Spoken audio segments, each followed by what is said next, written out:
Hello everybody and welcome back to Subnautica 2. In this video, it's going to be very similar to the resource video, except I'm going to show you how to find every creature that is needed to unlock every single biomod once you get the bioscanner. If you haven't gotten the bioscanner yet, don't watch this video because this will have some good spoilers in it. But there are about 3 locked active biomods in this game and about 8 locked passive biomods, and I'm going to show you where to find each of these different creatures because there are quite a lot and some of them can be kind of confusing to find or just daunting. And as always, I really hope you guys enjoy this video, but let's get right into it. Now, for the first biomod that I'm going to go over, I'm going to show you guys how to get the water secretion biomod. This one is probably the easiest one to get since all you have to scan is a water slug. What this biomod does is it slowly fills a water packet by filtering fresh water from the sea.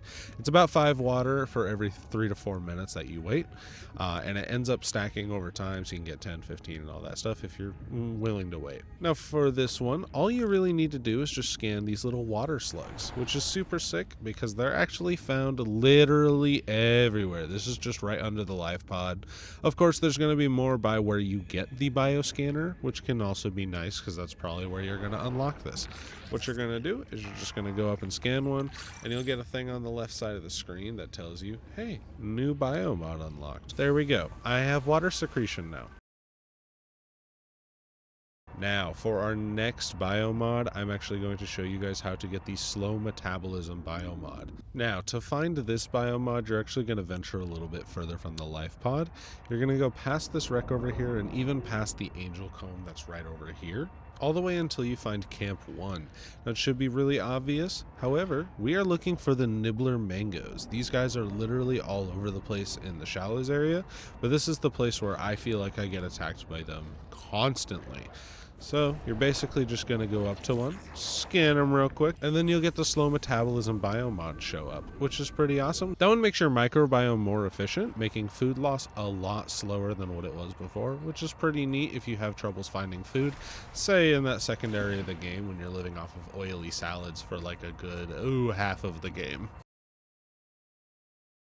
For the next biomod that I'm actually going to go over, you're going to go and find Bioluminescence. This one is 2 creatures this time, and one of them is actually right in front of me. The hammerhead is the first creature that you're going to need to scan. This one is also pretty much right next to the angel comb, next to that first wreck that we passed by before. There are plenty of them in this area. However, there is one other creature, and it is the surge jelly. For the surge jelly, you're actually going to go past the life pod in the opposite direction and turn just a little bit straight west, kind of over where there's, I believe, one of the black boxes for the angel comb that's in this area. And you'll just keep on going until you see these giant spires. There's a couple of these guys all over the place. They're kind of all over the map in general. This is the first area that you are going to find them. So you're just going to take your bioscanner and get out and scan one. Be careful because they will shock you, so you might want to bring a med kit if you're not careful. And there we go. We have the new biomod for Bioluminescence. What this one does is it detects nearby bases with electrical power, adds a lightning ping on the player's HUD, which is pretty helpful when you're exploring like earlier game and looking for the different bunkers, because then you can upgrade your inventory and upgrade your hotbar. It is a very handy tool.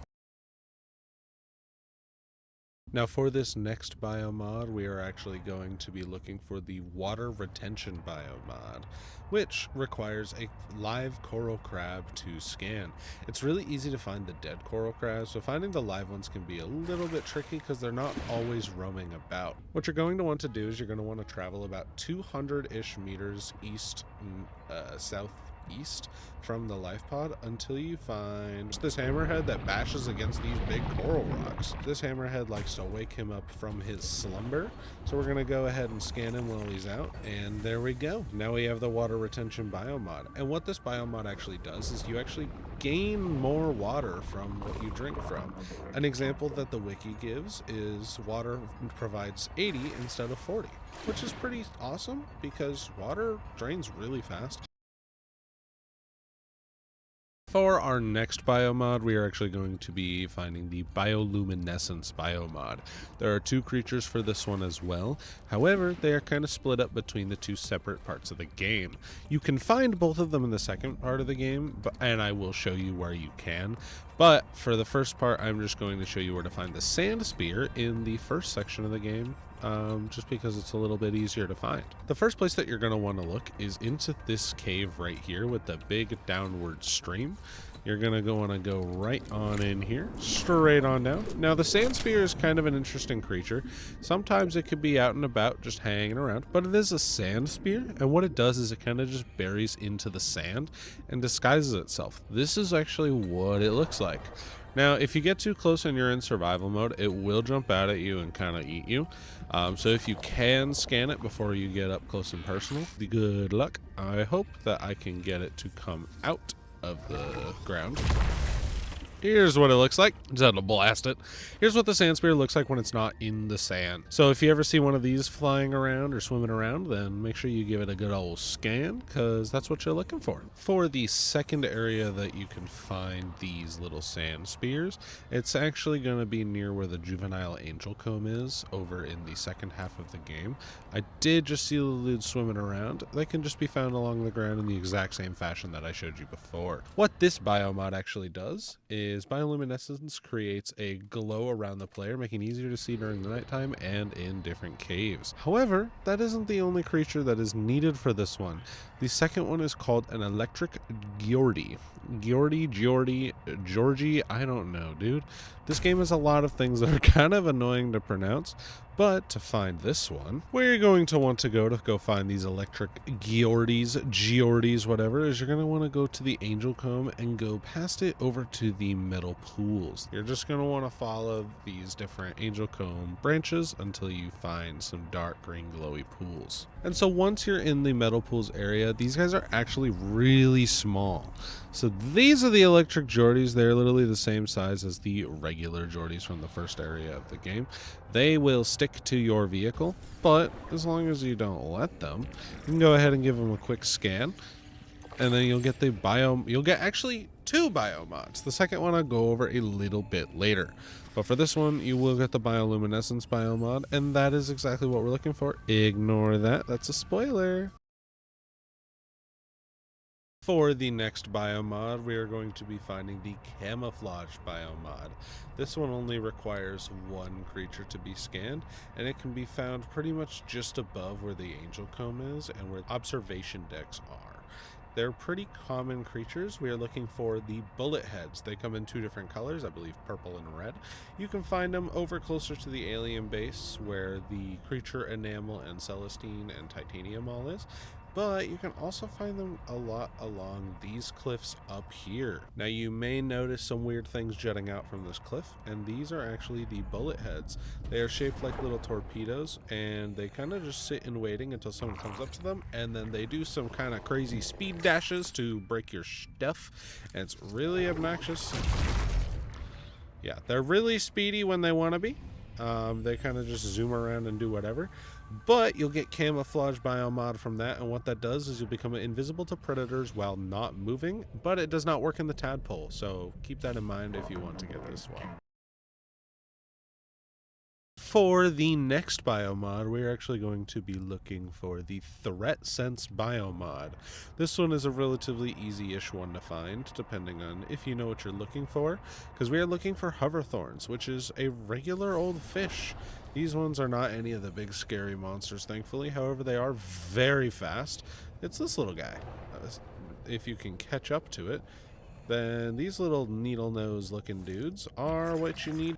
Threat Sense basically will detect nearby threats with specialized hair cells, whatever that means, as a 50-meter radius, making a pinging sound when triggered. So that basically will just alert you to if there's any of these annoying jerks nearby, the needlers, or if there's, you know, a leviathan nearby. But if it's 50 meters, you might be a little bit too late. Oh, and that area is directly next to the alien base. It literally is just, you follow the cliff face. For the next creature that we are going to scan, it will unlock your Dermal Garden Biomod. This one is a very neat one in my opinion, and you just need to scan these annoying little... I have so many words for these sharks with guns. These are called needler mangoes. They are found all over the area near the alien base, just below it on your way to the Angel Comb. There are plenty of them. This is actually where their nests are as well. It's kind of like deep inside of there. These guys are jerks, to put it lightly. And I hate them with my whole soul. But they give you the Dermal Garden one, and what that does is it slowly grows nutritious algae on your skin, plus 5 food for every 3 to 4 minutes, which is essentially the same thing as the water one that I showed you from the water slug. It just takes a lot more to get. And now that I've gone over all the ways to get all the passive biomods, we are going to go over how to get all of the active biomods.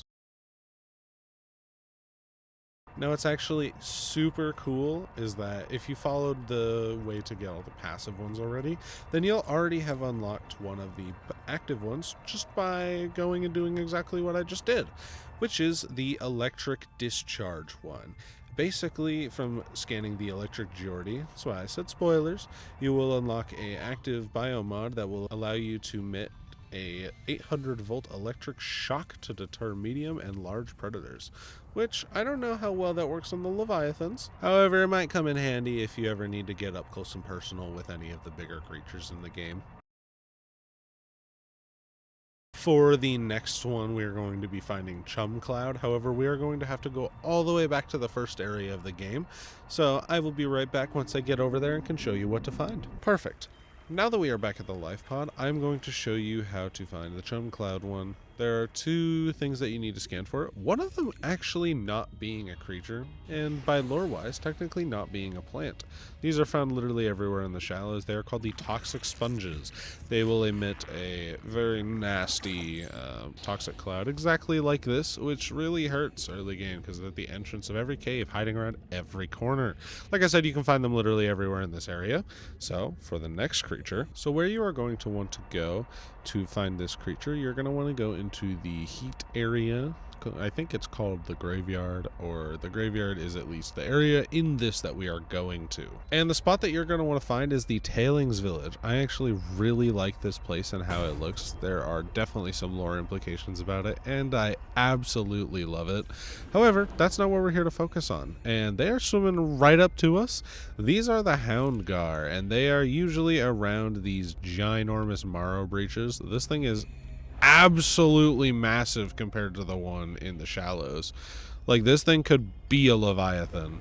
But yeah, jeez, this thing's huge. But you're gonna want to scan one of the marrow breaches. Where did they're fast. They are fast and they are hard to get, so good luck, I guess. Once you can get one though, you are going to unlock the Chum Cloud Biomod, and what that does is it sends an orb 10 meters in front of the player, which explodes into baits to distract predators. It has a 20-second cooldown though, so make sure that you time it right when you need it. And for the last locked biomod in early access, you're going to not like this one. You're gonna need to scan the Collector Leviathan. This one is a pretty tough one to do. You will probably die at least once. Make sure you bring tons of flares because they will one-shot you if you are not inside of your tadpole. Now, if you can actually get up close and personal with this thing without getting just immediately eaten by it, do make sure that you give it a quick scan before it goes away because it takes a long time to scan. I need to actually grab my tadpole again because that didn't go so well. And once you can get this guy's scan fully done, then you will unlock the Sonic Echo Biomod. Now this one emits a sonar pulse to highlight nearby resources, which can definitely be handy if you're in the later part of the game where you need to farm ungodly amounts of resources. But I personally don't use it. So it's not really a good reward for how high risk it is.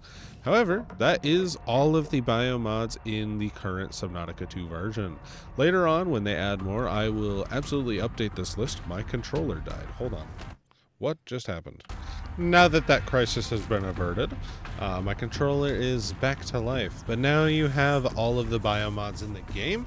And so now you can pretty much just go and explore freely with whatever abilities you'd like. There's quite a lot of them, and some pretty good ones in my opinion. So thank you guys so much for watching this video. I hope you guys enjoyed, and as always, make sure you leave feedback on this new format that I'm doing, because like I said, this is only my second video of doing this type of thing with giving a guide of stuff. So if you guys enjoy, do leave a like and a comment. And if you have any feedback, do comment or join the Discord and let me know. Otherwise, bye-bye.